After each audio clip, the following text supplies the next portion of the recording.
Welcome to first ever Rauta news about metal, extreme metal, and whatnot. Since this is the first session of our news section, I don't know how to run it, but let's give it a try.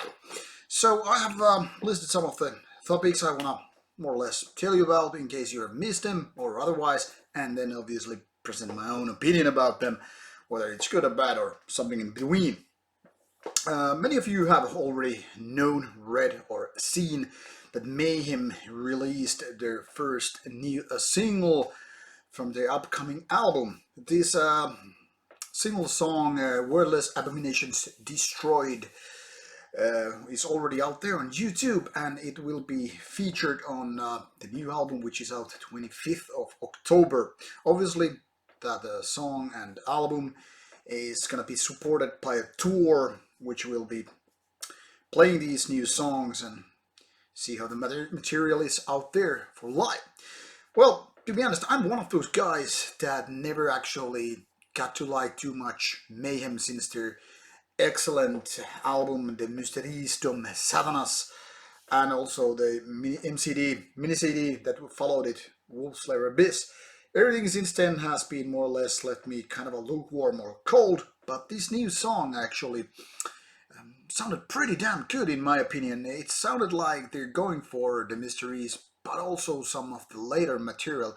So for me, it kind of gave some hope that Mayhem is back for good with another strong album.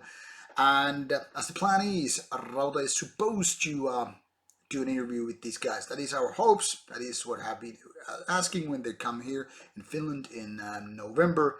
But as they haven't previously done the interview, I mean, it has been declined.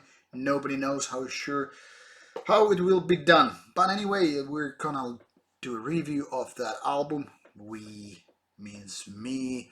Anyway, so I hope I have more to tell you about it in October. Now, also, Cattle Decapitation, the famous death metal band, is out there with a new single called One Day Closer to the End of the World, and they are as well gonna do a tour around it. That is, new album is gonna be out on 29th of November. Like with Mayhem, there is a song already out there. I will have links there for your pleasure. I know it's not for black metal heads, but for death metal heads, this is gonna be, I think, pretty solid and hard stuff because it's very, very much of quality, solid stuff, and kind of in-your-face material.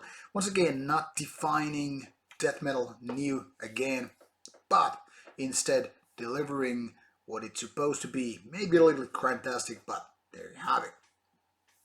And last but not least, Nile is also out there with a new album, and it's gonna be the new album is gonna be out 1st of November, and the song Long Shadows of Dread is there out already. So that is like a 4-minute song, which is not exactly mind-blowing, rather more like a solid Nile song with some slower parts and then obviously faster parts and a lot of technicality.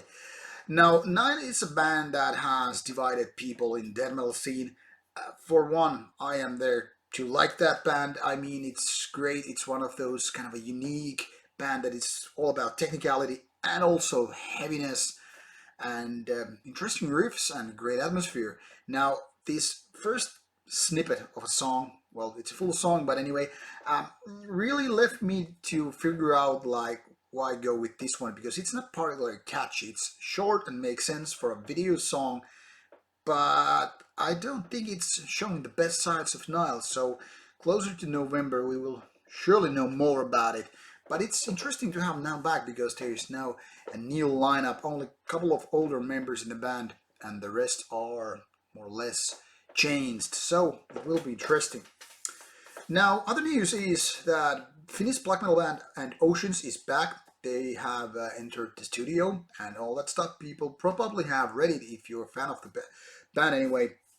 Now, the curious thing is their vocalist Kena got booted during, I think, August. And since that, he has been replaced by a vocalist Matthias Lillmons, a guy from Dispute and Fintroll. Now, he's a skilled vocalist as well, but the curious thing is, Kenna is, or was, the original vocalist and one of the founding fathers of the band, also creators of the concept of the band. So it will be interesting to see how the band can do without its original vocalist, and how can they actually kick out the main guy of the band, or one of the main guys anyway.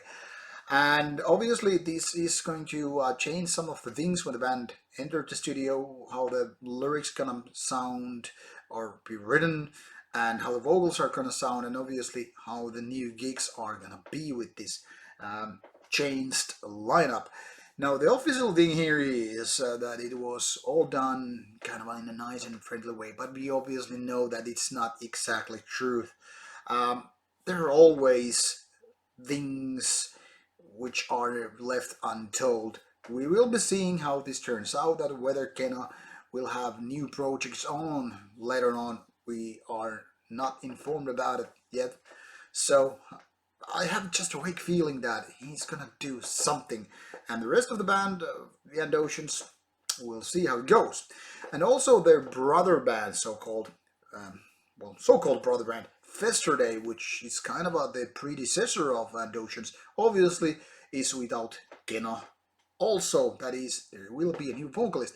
Now the interesting thing is that at least the time when I was reading about it on their Facebook, there was no information about this lineup change, so I don't know who will be replacing them, but when the next gig takes place, there's supposed to be a new face to do that. Will all this affect their deals with the labels or whatever other things that is left to be unseen? So keep your eyes and ears open for more information regarding Abominations and Festerday. Other things related to Rauta and more like Finnish thing is that the Swedish black metal legends Kraft, I call them legends because I like them so much. They're coming to Finland early 2020. And there are plans to do an interview with these guys. Yet I've been told that these guys are not maybe possibly too comfortable with doing a video interview, so we'll see how it goes. For me it is a special thing because I haven't seen Kraft before on stage. So it will be interesting. I hope that the interview is possible, and at least my friend at Saturnal Records is doing his best to convince these guys that Rauta is worthwhile talking to, and should that thing happen, we will feature that, interview you, but that is of 2020, so a few months away anyway. And what else? Yes, MGLA, the new album is already out, Age of Excuse.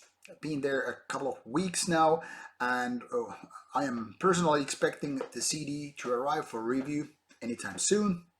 The curious thing is that I have not yet listened to the album on YouTube, whatever. I am waiting for the CD to appear here for review.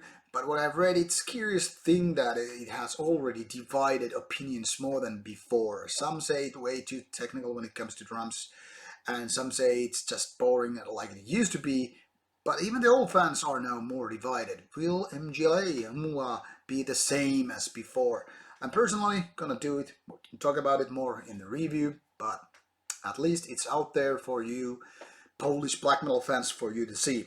And last but not least, Metal Crew's Tucker Feel Good classic album, their 30 years recently, which is still, I think, a relevant hard rock album, one of those real classic status albums, which I think has a really metallic edge, despite being more of a hard rock album than metal album as such. I don't know, I feel like I should be doing a classic review of that, but maybe we'll save that for another time. Now, there are probably lots of other news and topics I should be talking about, but not too much for this first episode. Should you have any questions, opinions, or more better ideas what Rauta News should feature in the future, please let me know in the comment box below. Or if you have an idea what I should be talking about news, contact me either via email or send me a Facebook message, or drop the idea here if you're open to everybody in public to see it. And last but not least, with the one thing I forgot to mention in the last week's opinion video is that people have been asking me about it more like about gear setups and how they can support a channel. Should I print t-shirts and whatever for people to buy, or is there another way to donate money or help Rauta channel to I don't know, cover expenses, whether it's gear related or traveling to places in order to do interviews and festival reports and whatever. I'm thinking of setting a Patreon account for Rauta, so volunteers can obviously then support the channel so that these expenses would be covered, which means in essence that we could probably set up more trips to other places, festivals or whatever. So if you're up for that, please let me know whether or not you are interested in supporting Rauta. It's not like I'm gonna beg for your money, it's just totally 100% volunteer, and if that thing will fly, I will try to create some kind of special content for people supporting, or at least give them kind of a special access to questions or whatever when it comes to interviews and whatnot. Details are on the works, so this is kind of a Rauta news for you as well. So let me know what you think of news section. Should it be continued, discontinued, or improved? Whatever. Thank you for watching. See you soon. Rauta news out.